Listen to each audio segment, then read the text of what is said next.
The room was quiet except for the whisper of data streams and the rhythmic pulse of the neural archive core.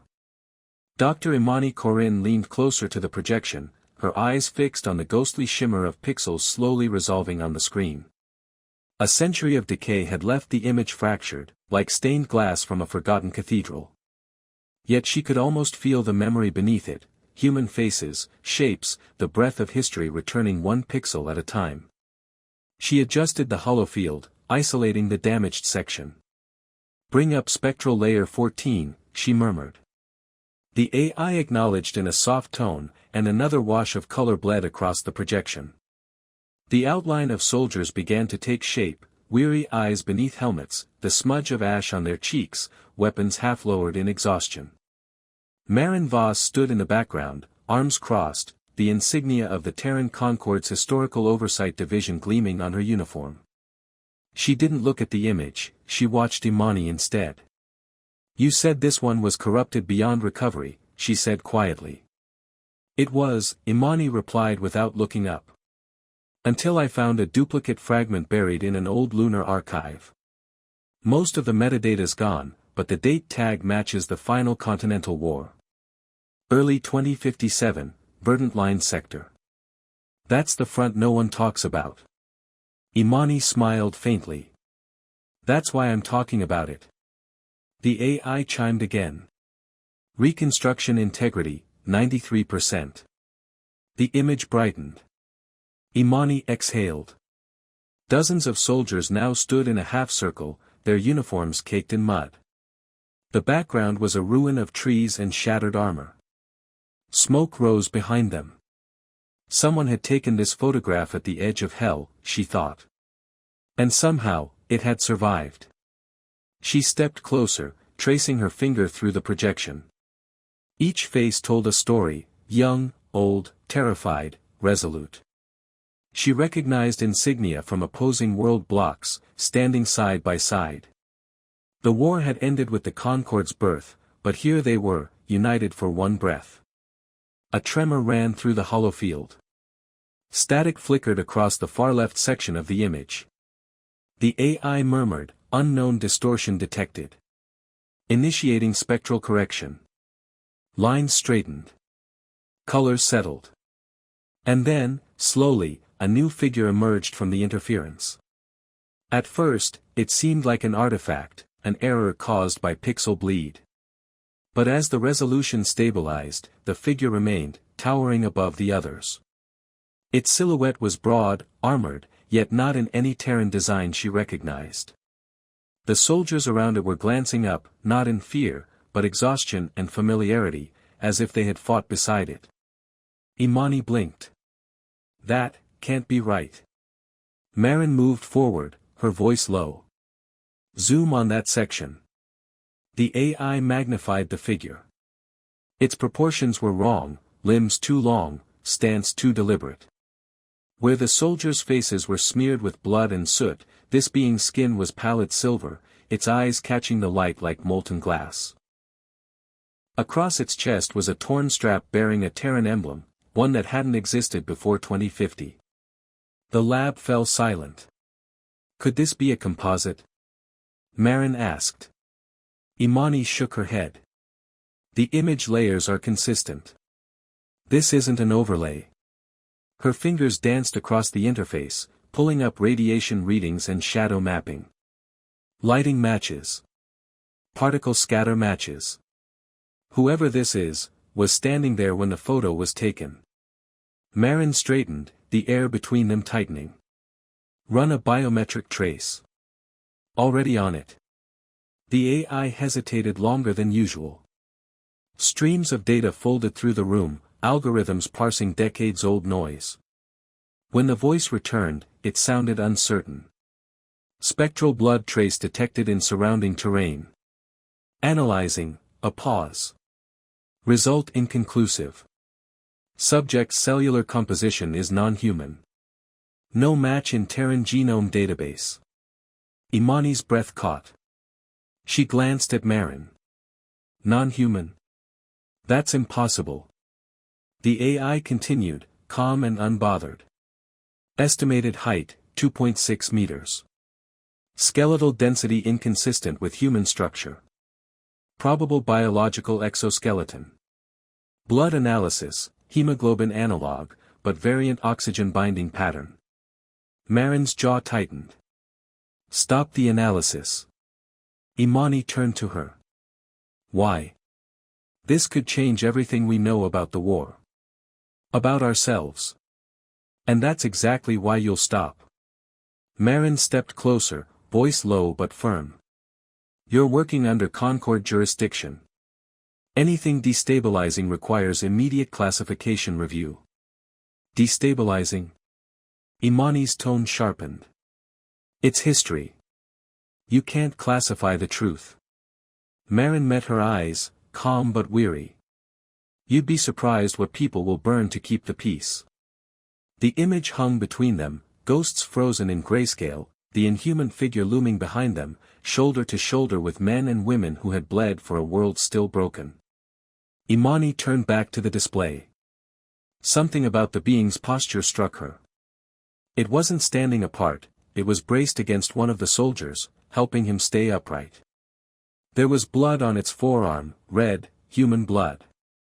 Whoever it was, she whispered, it fought with them.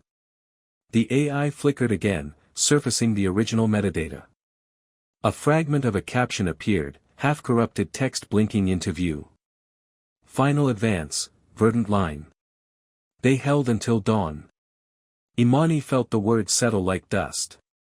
The war had been fought nearly a century ago, yet for the first time, she felt its weight. And now, someone, that shouldn't exist had stepped out of that forgotten dawn, waiting to be remembered. Marin reached for her communicator. This image is now classified. You'll transmit all copies to Concord Oversight for review. Imani didn't respond. She watched the figure on the screen, the way it seemed to tower not as a conqueror but as a guardian. The idea of erasing it again filled her with quiet dread. Outside, through the archive's glass walls, the night sky of 2148 shimmered with the light of orbital habitats and slow-drifting ships. Humanity had spread to the stars believing it had always stood alone. And in a flickering photograph, the past disagreed. The lab lights dimmed as the biometric scanner engaged, washing the room in a sterile blue glow. Dr. Imani Corinne stood beside the analysis console, her hands clasped tightly behind her back. Across the projection table, the image hovered like a window into a forgotten age. The soldiers' faces were clearer now, their exhaustion almost tangible, but her eyes never left the towering figure at the center. It was still, solemn, its outline sharper with every pass of the scanner. Initializing trace extraction, the AI announced. Target, non-human entity. Estimating cellular residue from environmental imprints. Marin Voss paced behind her. The Concord officer's boots echoed against the composite floor, her restlessness betraying unease. You shouldn't be running this without oversight clearance. Imani's gaze flicked toward her but didn't linger. If I wait for clearance, they'll bury it before I get an answer. You saw the photo, Marin. Whatever that thing was, it stood beside our people. I need to know what it was. The scanner emitted a low hum, and a lattice of light began mapping the figure's structure in 3 dimensions. Each contour appeared layer by layer, the curve of a chest plate, the faint damage along its arm, the streaks of dark matter that might have been dried blood. Spectral residue located, the AI said. Processing biochemical composition. Marin stopped pacing. How much longer? Minutes. Imani's voice was calm, but her pulse was fast. This was the kind of moment historians dreamt of, a doorway cracked open into a part of the past no one remembered. The AI began reciting results, its voice steady, uninflected. Trace hemoglobin analog detected. Molecular weight inconsistent with Terran norm. Iron-based, but includes secondary oxygen binding structure. Estimated adaptation, low atmosphere resilience. Imani frowned. Meaning? It evolved in thinner air, the AI replied. Marin leaned forward. We're not talking about a mutation. You're saying it's from somewhere else? Affirmative. Cross-referencing genomic fragments with Concord Biological Archives. A long pause. The data flickered, reshaping itself in holographic streams that danced across the room. Human DNA markers scrolled by, then Terran fauna, then recent off-world samples from Mars and Titan. Each category returned the same verdict: no match. Imani's heart tightened. Expand the search to open archives, exoplanetary survey entries, unidentified sequences, anything. Expanded search initiated. The second stretched. Marin stepped closer to the projection. The figure's face was expressionless, smooth and strangely calm amid chaos. Around it, the soldiers seemed smaller, fragile. The sight unsettled her. Not out of fear, but from something deeper, like reverence for a forgotten god. The AI spoke again. Result: unclassified genome. Partial compatibility with hypothetical non-Terran structure models. Confidence level: 91%. Subject is biologically non-human. Silence filled the room. Imani stared at the numbers. Non-human, she repeated softly. Marin's voice dropped. Do you understand what you've just confirmed? If this is real, then our entire historical foundation collapses. The memory accords, the Concord narrative, the truth, Imani interrupted. It doesn't collapse. It expands. Marin sighed. That's not how people think. You reveal something like this, and every unity oath written after the war turns to ash. You think the colonies will trust Earth's version of history after this? Imani ignored her. Display thermal decay mapping. A new overlay appeared, tracing the warmth patterns preserved in the image's photonic residue. Each body glowed faintly, faint echoes of life. The soldiers radiated heat consistent with human norms. The tall figure burned brighter, as if carrying more within it. Note the proximity, Imani whispered. They were touching. It wasn't just there, it was helping them. Look at the stance. See how it braces that soldier's shoulder. It fought with them, Marin. Or led them. Imani looked up. You don't believe that? Marin didn't answer. The AI continued its report. Cross-analysis complete. Traces of non-human hemoglobin detected in surrounding terrain. Evidence of blood loss. Subject sustained injuries consistent with projectile and plasma impact. Imani felt something twist in her chest. It bled with them. That doesn't make it friendly. She turned sharply. Then why die beside them? Why were their insignia? The officer's expression was unreadable. You assume it wore that willingly. The AI chimed again. Additional note, uniform fibers on non-human subjects show integration of Terran textile polymers circa 2050s. Suggests cooperative manufacturing or adaptive camouflage. Imani smiled faintly, though her eyes glistened.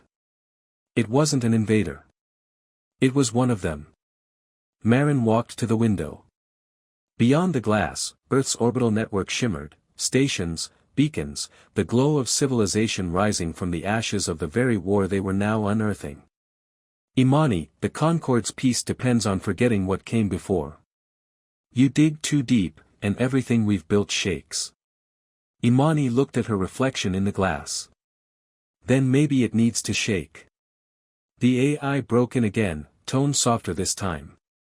One final observation, the image records elevated levels of gravitational distortion.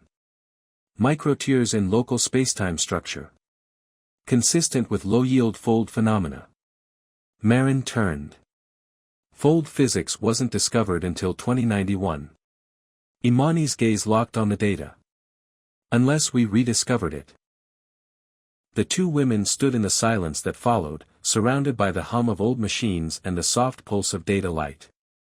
In the center of the projection, the alien figure watched them with eyes made of pixels and memory, still standing, still waiting.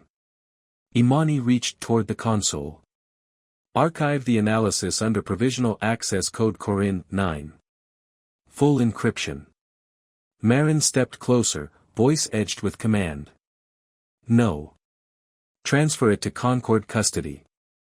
Now. Imani's fingers hovered over the controls.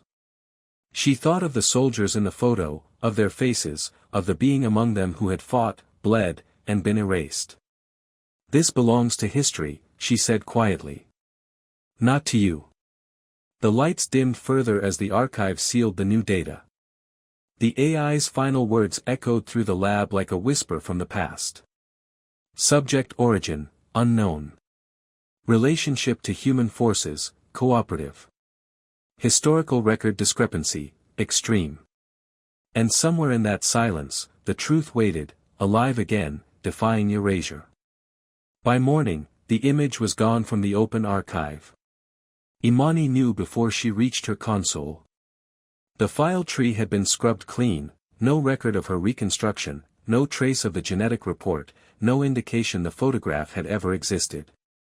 The AI that assisted her the night before now greeted her with polite indifference, its memory blanked by an override she didn't authorize. System, query, Corinne 9. Access code unrecognized. Her jaw tightened. Run full retrieval on deleted assets within last 8 hours. Retrieval request denied. Archival maintenance under Concord Authority. Case ID. The door hissed open before the AI finished. Marin Voss stepped inside, flanked by 2 Concord security officers.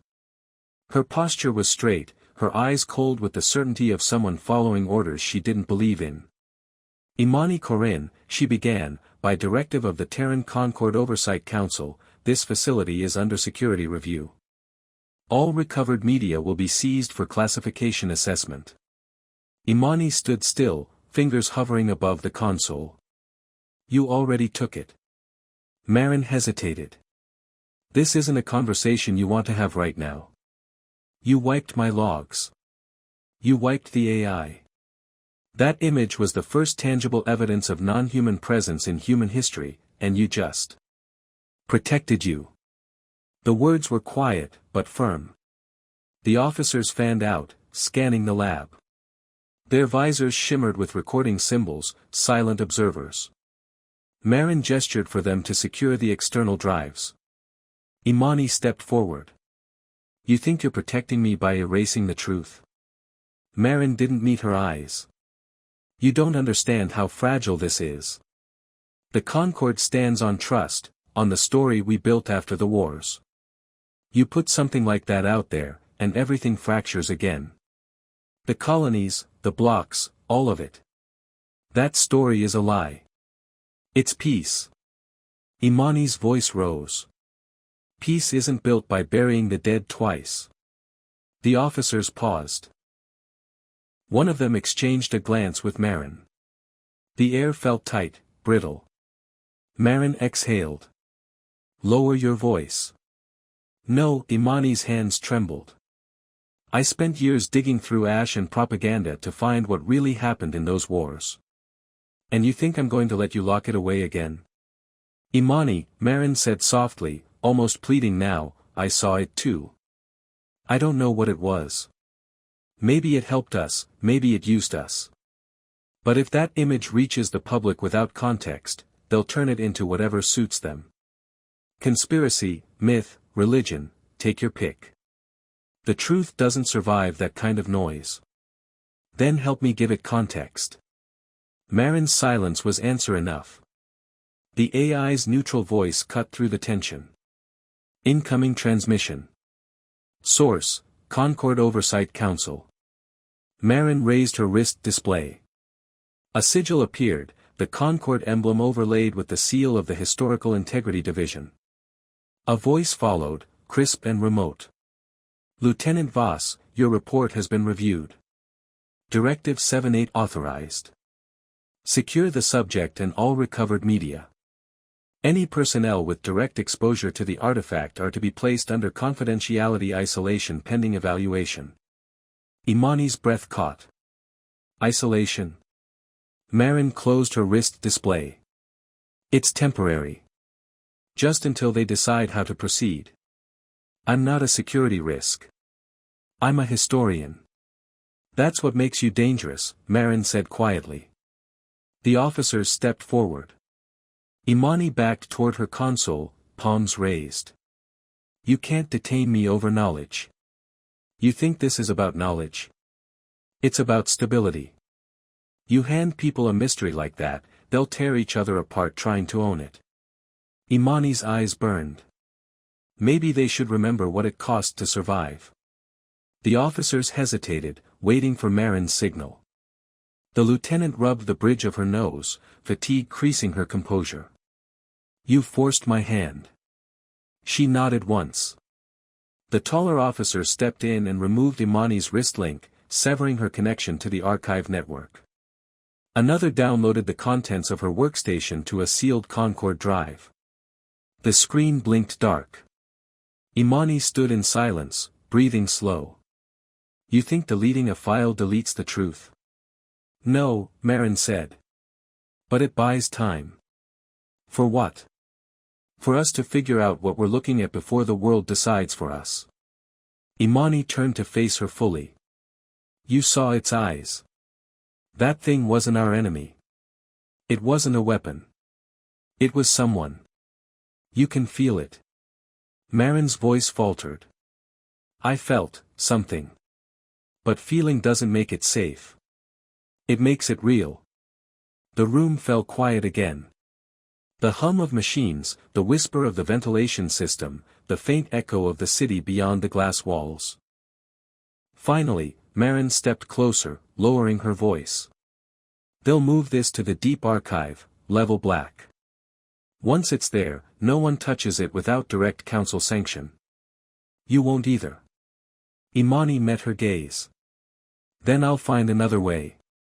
Marin studied her, eyes narrowing, and for a moment, sympathy flickered there. Don't. They watch everything. Imani smiled faintly. Then I'll give them something worth watching. The officers escorted her out. As the door closed, Marin looked once more at the darkened screen. The reflection of the alien figure lingered in her mind, its calm, unearthly stance beside the soldiers. For the first time in her career, she wondered if the Concord had been built not just on forgetting, but on fear of remembering. Outside the archive, the sky was bright with orbital lights, the horizon split by towers of glass and steel.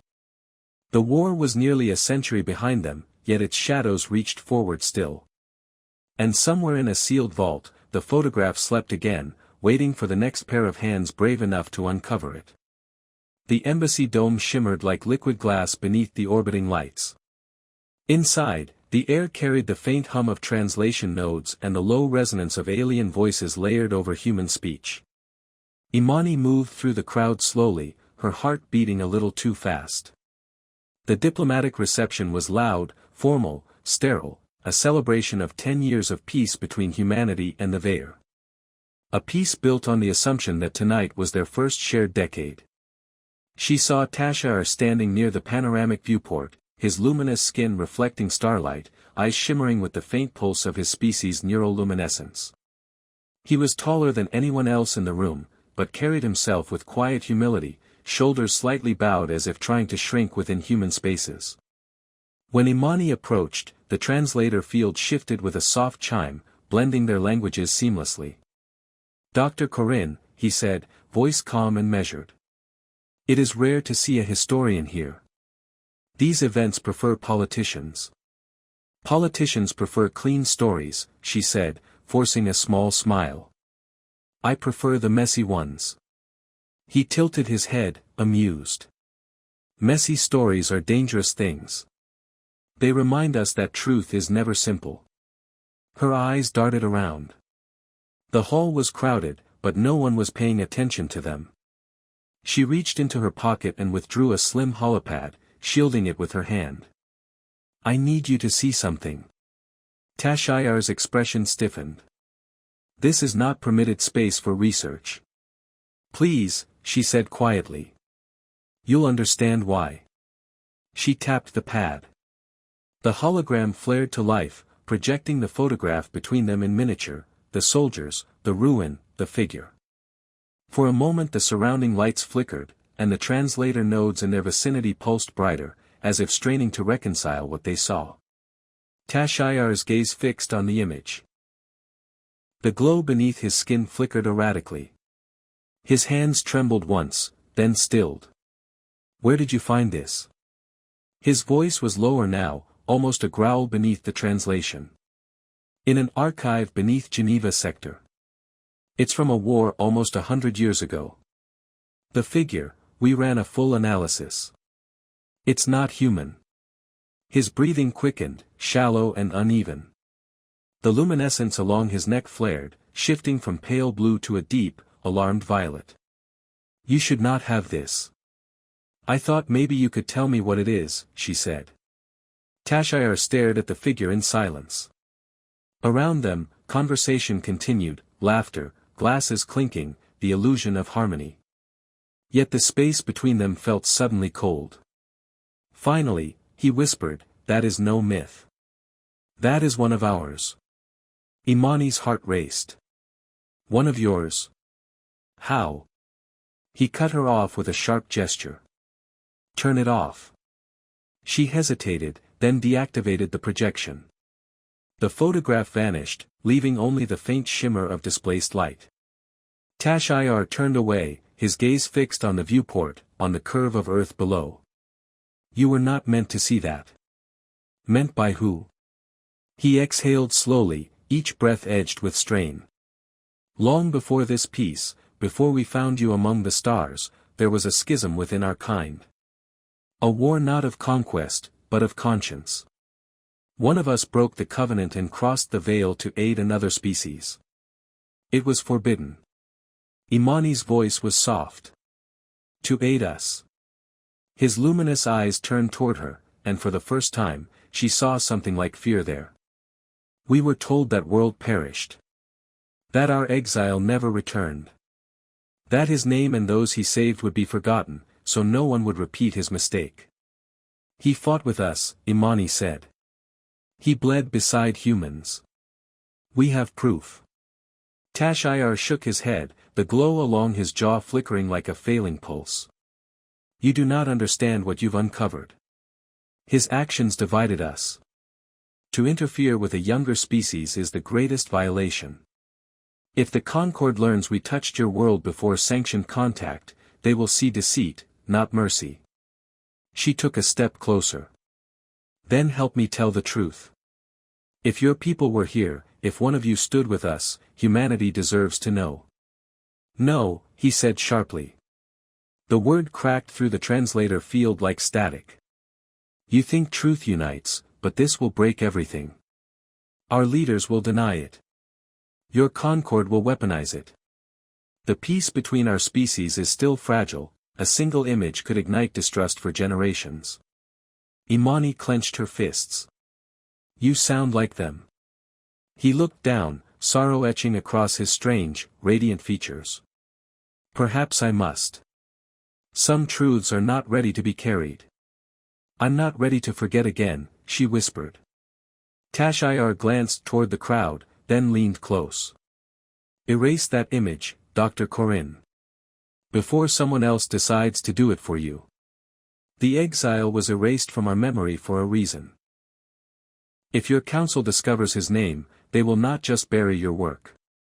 They will bury you." He turned to leave. "Tashayar," she called after him, voice trembling. "What was his name?" The veer stopped. For a moment he stood in silence, as though weighing the cost of an ancient sin. When he spoke, his voice was almost a whisper. "Roncourt."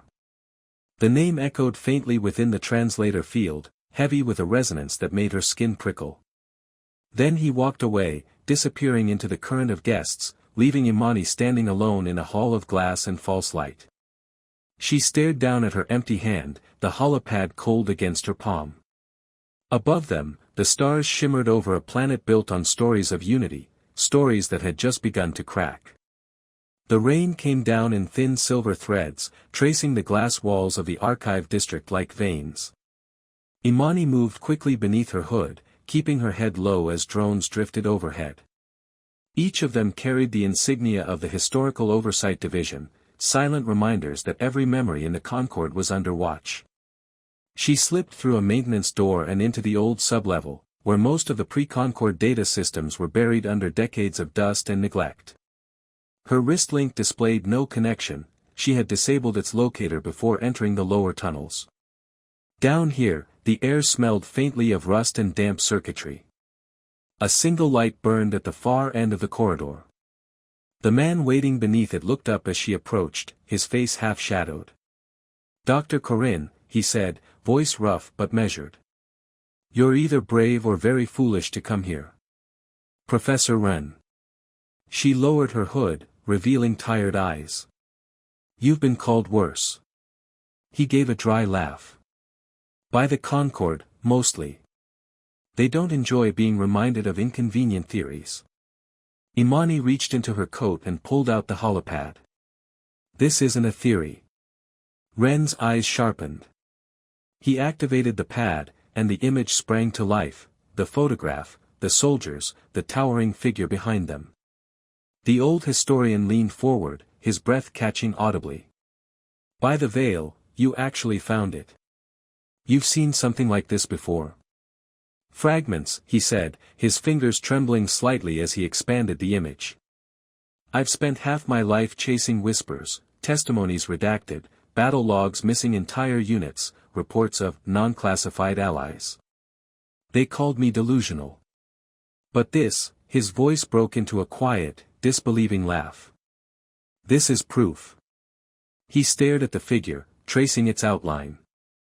"Look at its position. Not a commander, not distant. It's part of them. Whatever it was, it fought in the mud beside humans." Imani hesitated. "I showed it to someone from the Vair embassy." Wren looked up sharply. "You what?" He recognized it. "He called it an exile. Said it broke some law, that it came here to help us." Wren's face tightened. "So they did know. They've been lying. They've been protecting themselves." He stepped back, running a hand through his gray hair. "If one of their kind interfered in our war, the Concorde's first contact treaties are built on a falsehood. That kind of revelation could unravel everything between us." "Then we're repeating the same mistake," Imani said. "Erasing what doesn't fit the narrative." Wren studied her in silence for a long moment. "You sound like I did, once. Idealistic. Hungry for truth. But I learned something the hard way, truth is a weapon. Once you unsheath it, you can't control where it cuts. Then let it cut where it must." He gave a small, pained smile. "You remind me why I started this work." She took a step closer. "You said there were fragments, other evidence. Can you show me?" Wren hesitated, then turned toward the far wall. He pressed his palm against a rusted console, and with a low hum, the old machinery came alive. A series of projections flickered across the chamber, declassified maps, troop rosters, casualty reports. Each bore a red stamp across its top corner, sealed under the memory peace accords. Wren began to overlay the data. "Verdant Line Sector, 2057. You see this unit? Designation 8th Composite Battalion. Officially, they never existed. But there are burial records, coordinates that lead nowhere, and testimonies from soldiers who described a giant in silver armor fighting beside them." Imani stared at the records. "They erased an entire unit to hide it. Not just that." He pulled up another fragment, a torn communique. The words were fractured, incomplete. "Non-human operative confirmed, shared casualties, orders to expunge." Imani's voice was a whisper. "So they knew. They fought with it, and then they buried every trace." Wren nodded slowly. "The war ended months later. The Concorde rose from the ashes, and with it, the accords that mandated selective memory. Anything that could reignite division, or challenge the unity myth, was destroyed. She clenched her fists. They didn't just destroy data. They destroyed identity. Ren's expression softened. Do you understand what you're holding now, Imani? That photograph, it's not just evidence. It's heresy against the world we've built. I don't care what they call it. You should. His tone hardened. Because if the Concord learns you still have a copy, they'll come for you. And if the Veyers see it, they'll deny everything. No one wants this truth to exist. Imani stared at the image again, the alien's hand steadying the wounded soldier, the streak of human blood across its silver skin. Then I'll make it exist where no one can erase it. Ren looked at her with something between admiration and pity.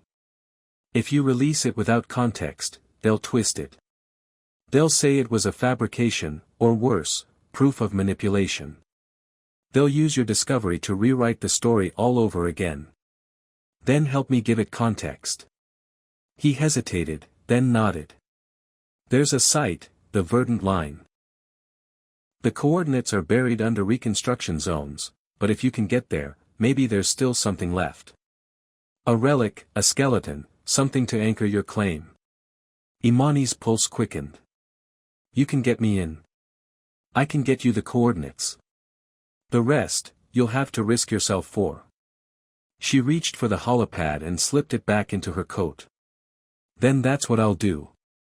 Ren's gaze lingered on her, weary but proud. They called me a ghost chaser. Maybe you'll finally prove the ghosts were real. As she turned to leave, his voice followed her down the corridor. Be careful, Imani. The past doesn't like being disturbed. And those who guard it never forgive the ones who remember. She didn't look back. The door hissed shut behind her, sealing the old man in the half-light of his forbidden archive. Above them, the rain kept falling, steady, cold, and cleansing, as if the sky itself was trying to wash away what humanity had chosen to forget. The Verdant Line was not on any modern map. The official reconstruction projects had paved over it decades ago, leaving behind only manicured forests and silence. But coordinates don't lie, and Ren's data led them to a valley 200 kilometers north of the old European corridor, a place where no signals reached and drones avoided without explanation. Imani stepped from the transport, boots sinking into soil that had once been burned black. The air was heavy with rain and moss, the kind of quiet that pressed against the chest. Beside her, Marin scanned the tree line with a hand on her sidearm. She hadn't spoken much since agreeing to come, and Imani didn't ask why she'd changed her mind.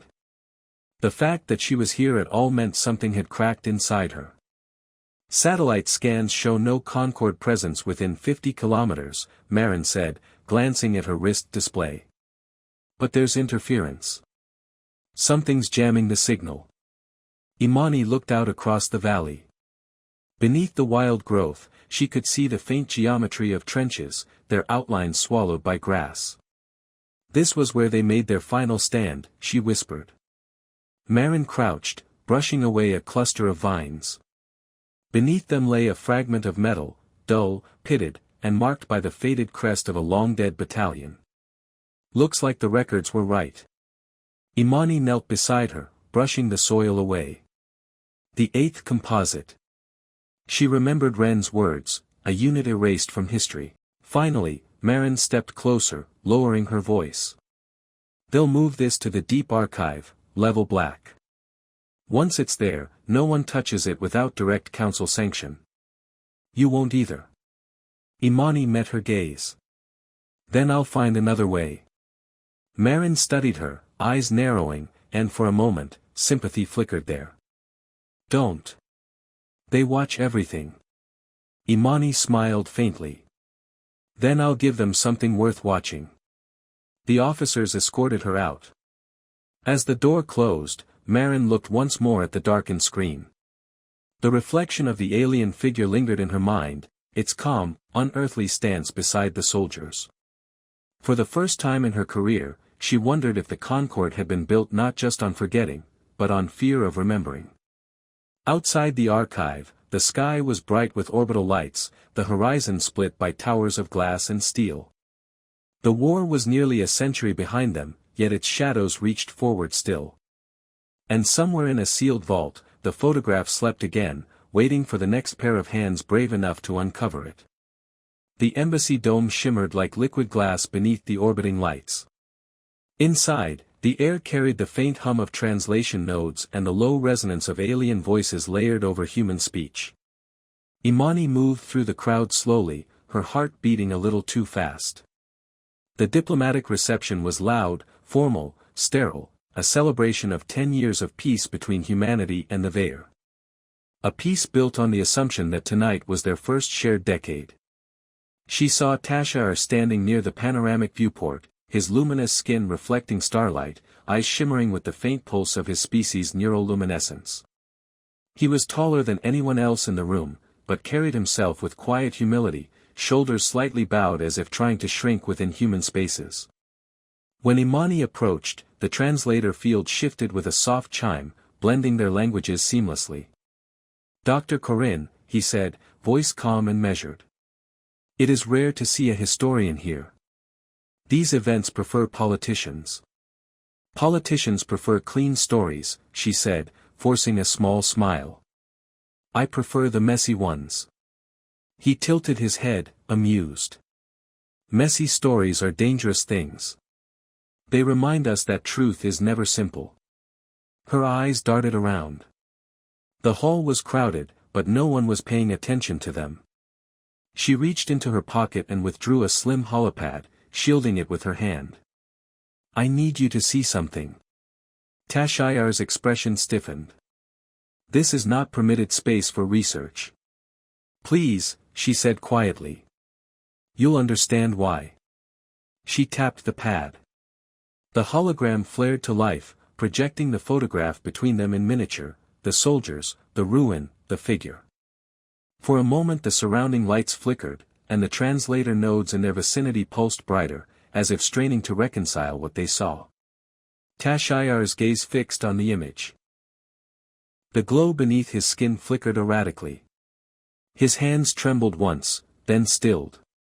"Where did you find this?" His voice was lower now, almost a growl beneath the translation. "In an archive beneath Geneva sector. It's from a war almost 100 years ago. The figure, we ran a full analysis. It's not human." His breathing quickened, shallow and uneven.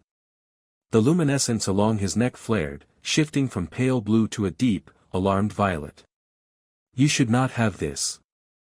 "I thought maybe you could tell me what it is," she said. Tashayar stared at the figure in silence. Around them, conversation continued, laughter, glasses clinking, the illusion of harmony. Yet the space between them felt suddenly cold. Finally, he whispered, "That is no myth. That is one of ours." Imani's heart raced. "One of yours? How?" He cut her off with a sharp gesture.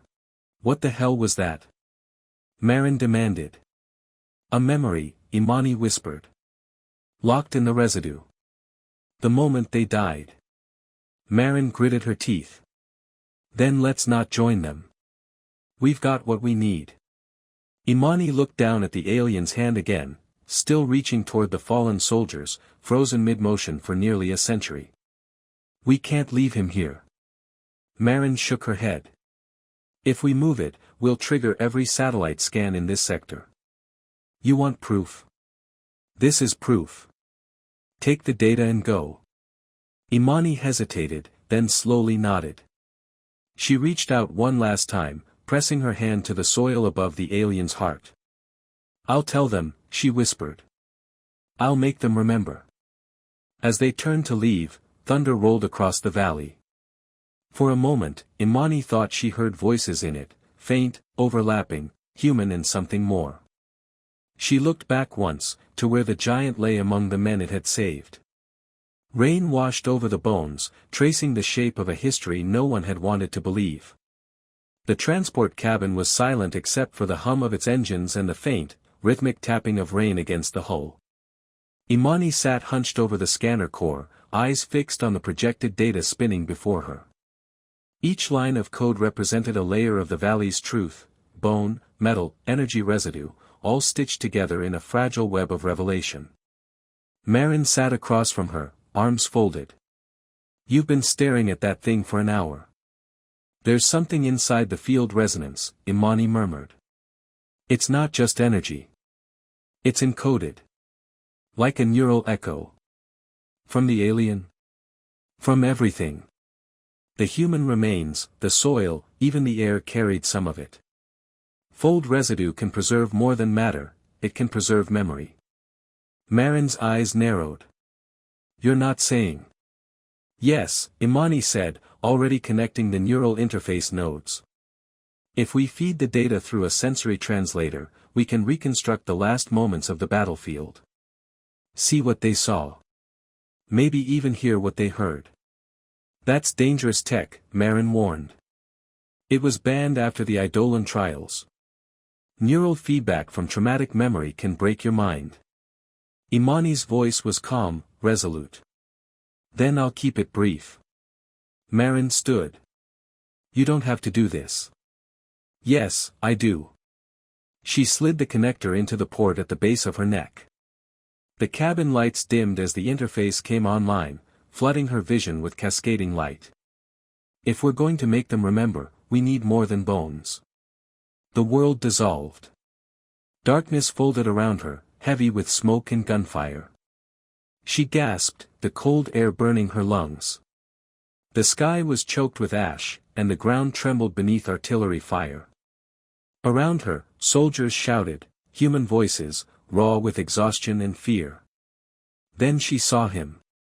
The alien, the exile, towered above the chaos, armor scorched, one arm shattered but still moving with impossible precision. Its voice was deep and resonant, issuing commands in a language that felt half-remembered. Every motion carried weight, every gesture born of instinct.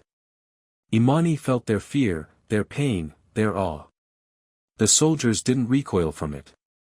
They rallied around it. A flash, something tearing through the smoke. Not human, not machine. Shadows moved like liquid, crawling and screaming, their shapes wrong, faces folding inward. They weren't fighting other soldiers. They were fighting something else, something that wasn't supposed to exist. Imani stumbled forward through the memory, struggling to keep her bearings.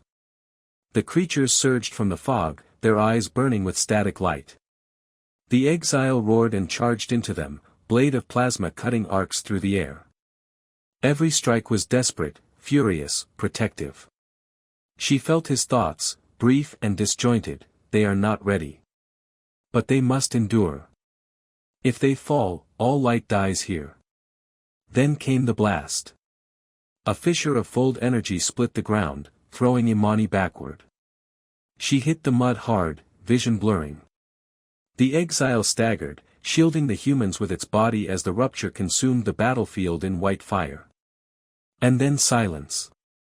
The memory held for a moment longer, the exile kneeling, hand outstretched toward the fallen, its breathing slowing. It whispered something in its own tongue, a word that felt like farewell. The soldiers around it reached out, hands touching its armor as they died beside it. The light collapsed. Imani's body jolted. She tore the connector free and gasped for air. Her hands were shaking, tears streaming down her face. Marin was already beside her, gripping her shoulders. "Imani. Talk to me." They weren't fighting each other, Imani rasped. They were fighting, something else. It wasn't human. It wasn't anything I've seen. Marin's jaw tightened. Concord records never mention anything like that. Because they erased it. Imani stared at her trembling hands. Whatever those things were, they almost ended us. The exile, Rancor, it gave everything to stop them. And we buried it like a secret. Marin looked away. Maybe the Concord had a reason. There's no reason good enough to erase salvation. Maybe they thought knowing would break us again. Another enemy, another war. After what the world had already been through. Imani stood, pacing. So they rewrote history. They built peace on a lie. Peace is always built on lies. Marin's voice was low. The question is whether you can live with them. Imani turned sharply. Can you? Marin didn't answer. She stared out the viewport instead, where the rain streaked across the glass like falling stars. Imani leaned against the console, the memory replaying behind her eyes, the exile's hand, the word she couldn't quite translate. He didn't just fight beside us. He believed in us. And we forgot him. Maybe forgetting was mercy, Marin said quietly. Maybe remembering will destroy what's left. Imani closed her eyes. Or maybe it will finally make us honest. The ship's console beeped softly, incoming transmission. Unknown source. Both women turned. Marin checked the signal. It's encrypted. Military grade. Someone's tracing our last coordinates. Concord? Or someone else who doesn't want this seen. Imani saved the scan files, locking them behind a biometric key. Then we need to move fast. If we can transmit the data off-world. The cabin lights flickered. The signal pulsed again, closer now. Marin drew her weapon. Whatever you did down there, it didn't stay quiet. Imani met her gaze.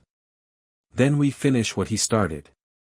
The engines roared to life, lifting the transport into the storm.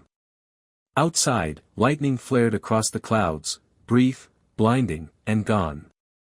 But in that flash, Imani thought she saw something vast in the sky's reflection, watching. They made it back to the capital under false registry, the transport tagged as a geological survey craft. The descent through the storm belt was rough, wind hammering against the hull, but it was better than being scanned by the orbital network. As the docking clamps locked into place, Imani didn't wait for clearance. She slipped through the hatch, keeping her coat high and her ID shielded. Marin followed, her expression tight, one hand resting near her concealed sidearm.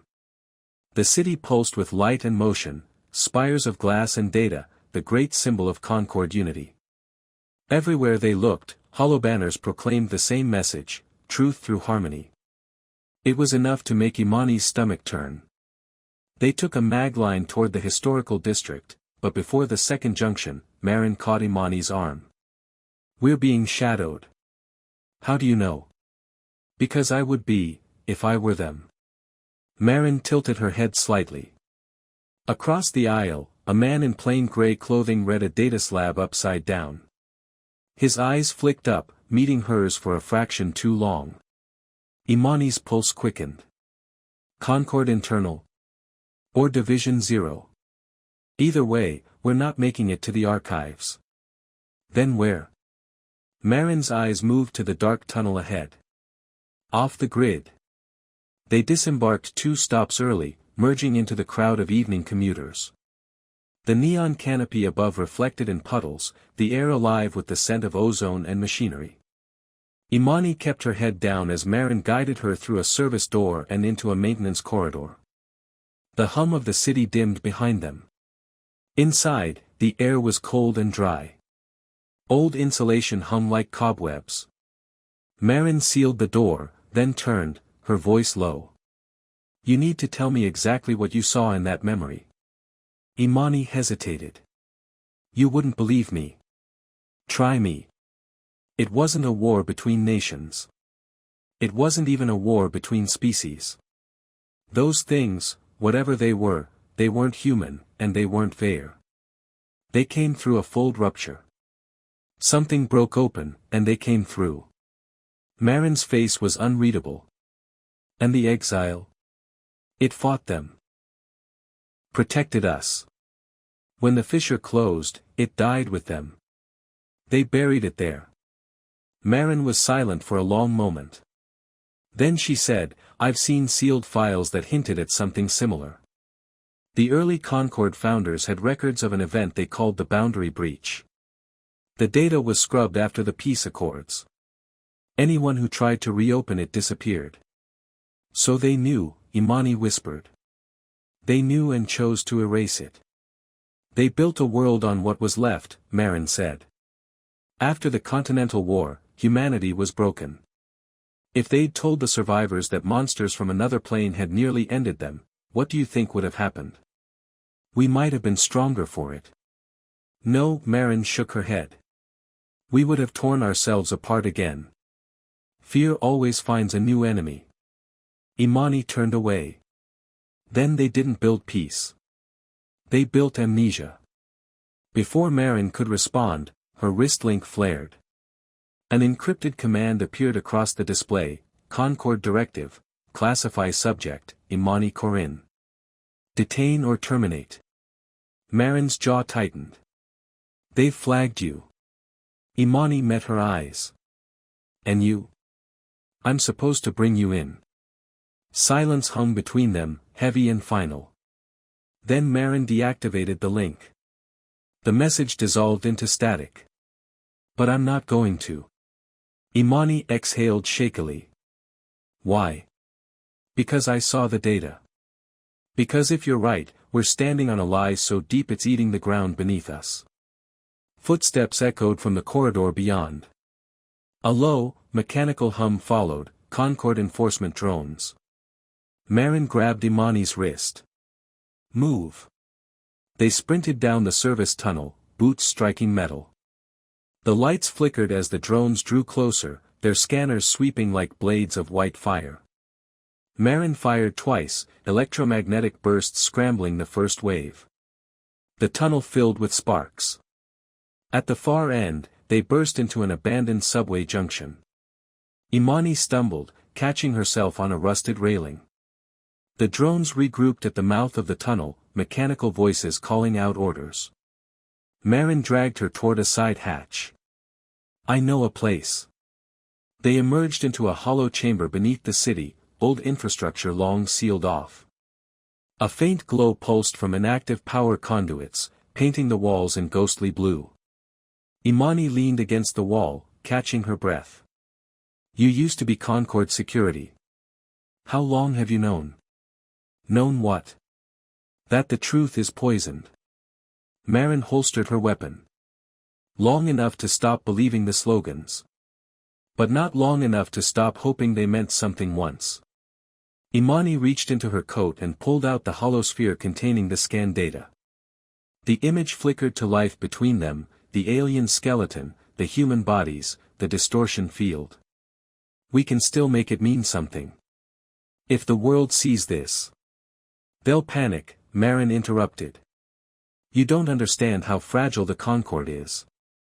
Whole colonies are one bad revelation away from revolt. Then let it break. Imani's voice trembled but didn't falter. If peace depends on ignorance, it's not peace. It's sedation. Marin looked at her for a long time, eyes weary. You're going to release it anyway. Yes. Then we'll need allies. Imani hesitated. Ren. If he's still alive. A sudden tremor shook the floor. Dust rained from the ceiling. The sound came again, a distant, low rumble like thunder underground.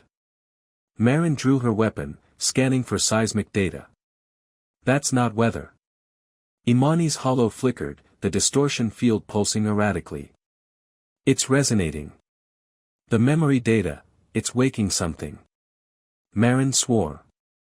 We need to move.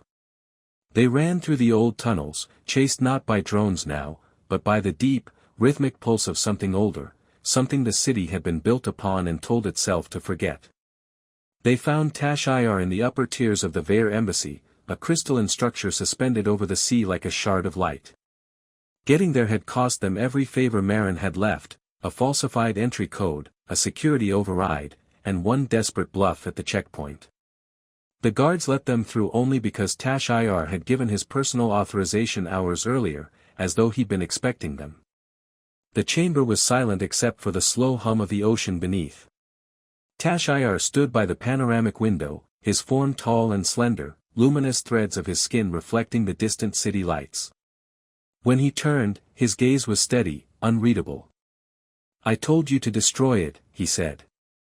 Imani stepped forward, holding the hollow sphere in both hands. And I couldn't. You knew what it was. Tash-Ir regarded her for a long time.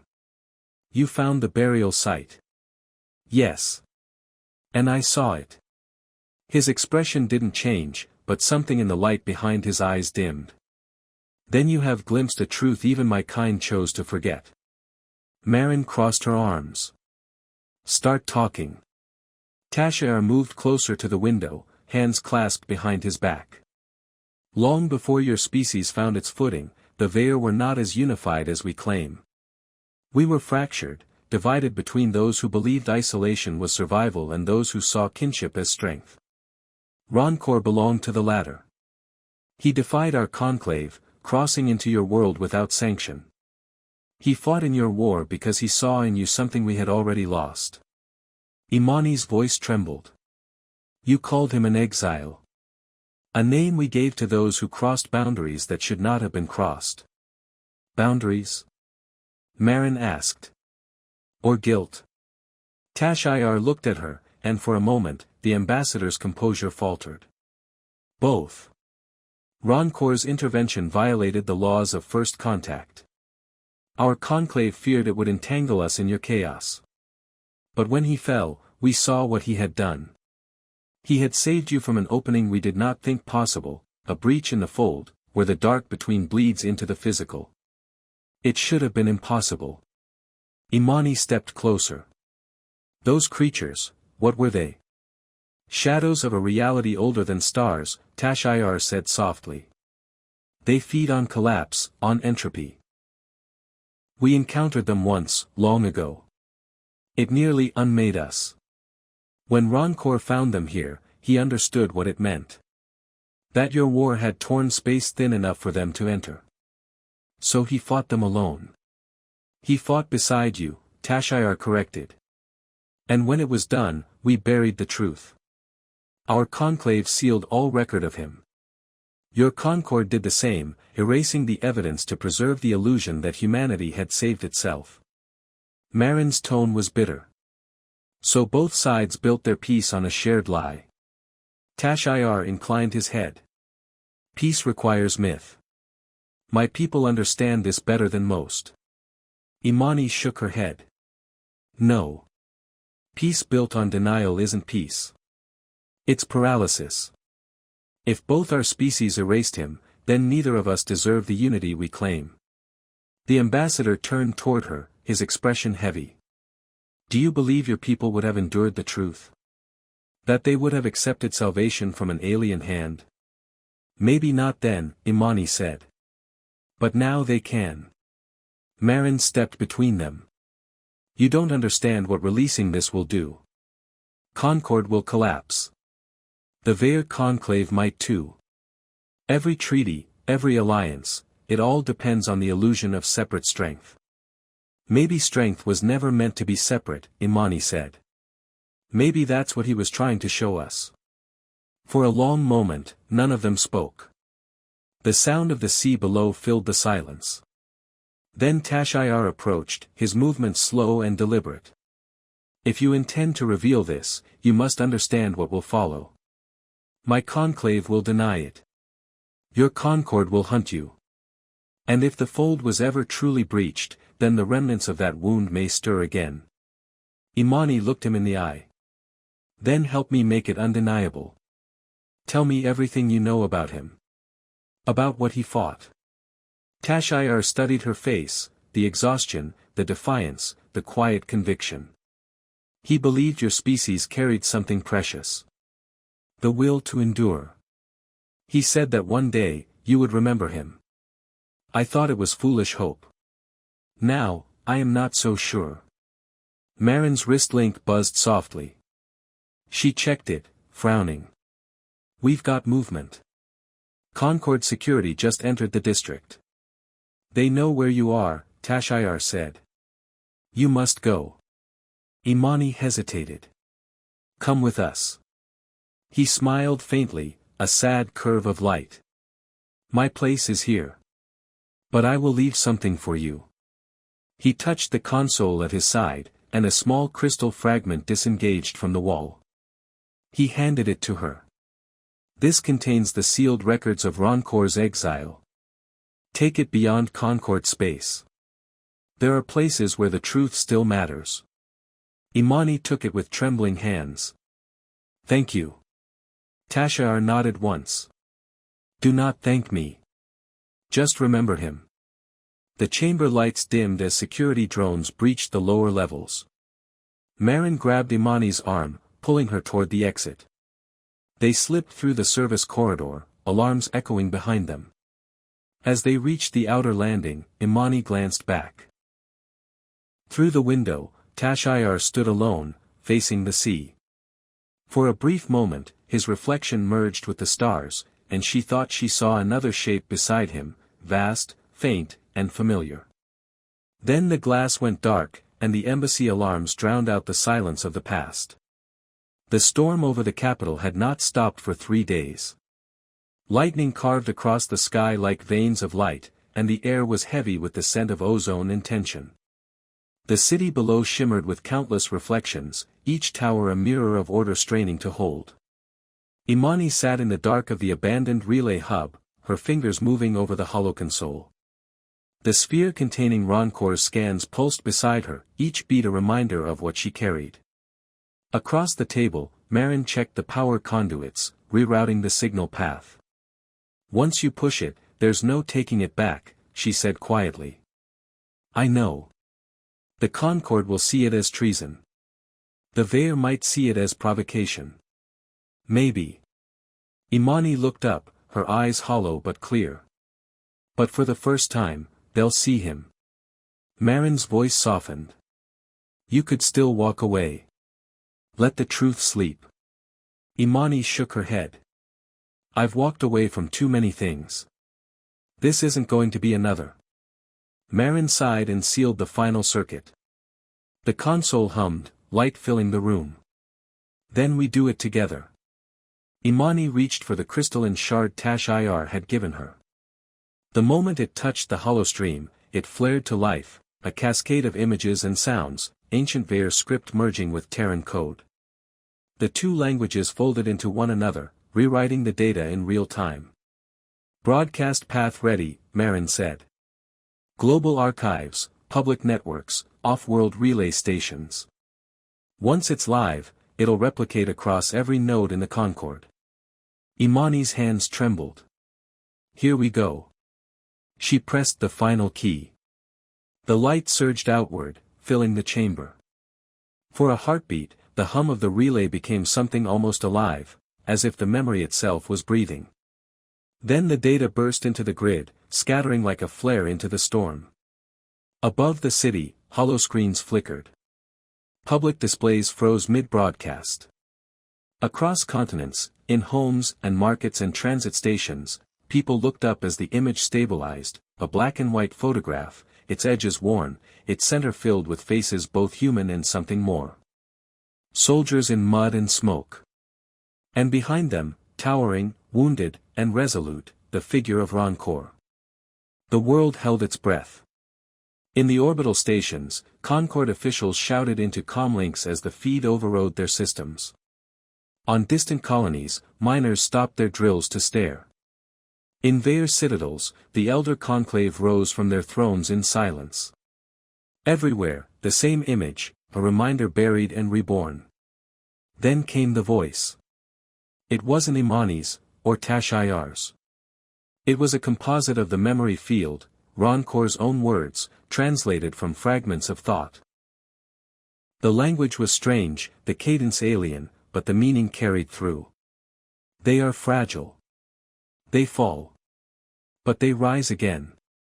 They endure. Let them remember not who saved them, but why they were worth saving. Imani felt the words echo through her chest. Marin stood still beside her, eyes fixed on the projection. For a long moment, neither spoke. Then the relay doors blew inward. Concord security flooded the room, rifles raised, light slicing through the smoke. Marin moved instantly, stepping between Imani and the soldiers. Stop! Imani shouted. It's done. The commander hesitated, earpiece alive with static. Then one of the soldiers lowered his weapon slightly. We saw it, he murmured. Everyone saw it. Imani met his gaze. Then you know why we can't go back. Outside, the storm intensified.